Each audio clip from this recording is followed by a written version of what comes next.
Hey everybody, it's Jason Blaha with Ice Cream Fitness here. Okay, a lot of you are asking me questions about beta agonists, and very specifically I'm getting a lot of questions about ephedrine, asking what I think about it, does it work, what does it do, is it safe, and I'm going to answer that for you guys real quickly. But hold on, let me give you guys a bicep shot first.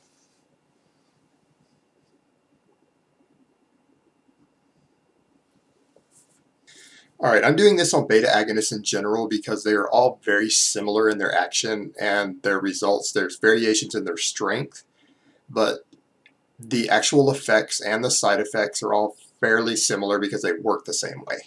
And those three beta agonists that are oftentimes used for cutting body fat or for performance enhancement are ephedrine, yohimbine, and clenbuterol. These are the most commonly used ones. There's a few others out there, but these are the ones that you're most likely to come across. Do they work?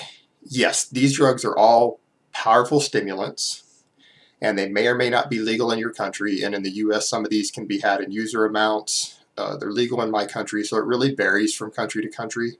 But like in the US, purchasing them can get you in trouble, but you can have a small supply of some of them as research chemicals, and it's kind of a tricky subject. But they are powerful stimulants. They are proven performance enhancers. They will improve performance in the gym. They will increase strength slightly. It's one of the reasons they are banned in sports, because they are known performance enhancing agents.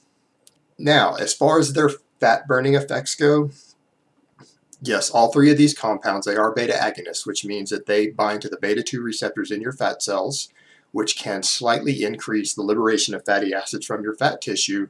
And combined with the fact that they are stimulants, they increase your overall metabolism and can slightly bias your body towards fat burning. So they do work as fat burners.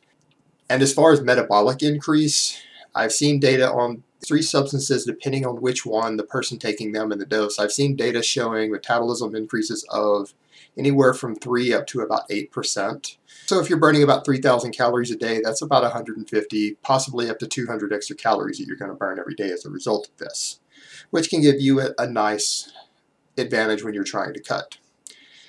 Furthermore, they seem to be slightly appetite suppressing in quite a few people, which again is an added effect for people cutting. Now for the bad news. Because they are stimulants, there are potential health risks, and you need to research these carefully before you even consider using them.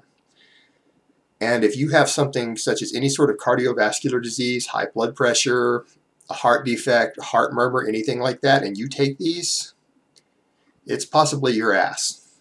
You might be okay, but you're playing a round of Russian roulette, and you might be okay, but you might drop dead in the middle of that heavy set or in the middle of doing your cardio at the gym.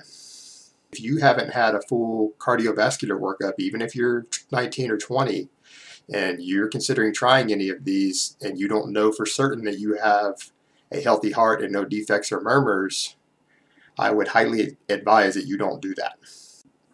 And it's the same for people with anxiety problems. If you're prone to anxiety, and particularly enough so that you're on anxiety meds, these compounds will seriously exacerbate your problem. So you do need to be aware of these things before considering them, because these are serious compounds, and even though you might be able to obtain them legally, these are pretty strong drugs, and you need to be aware of that. And you need to treat them with respect. Alright guys, that's really all I have to say on that today. I hope it has been informative, and I will talk to you next time.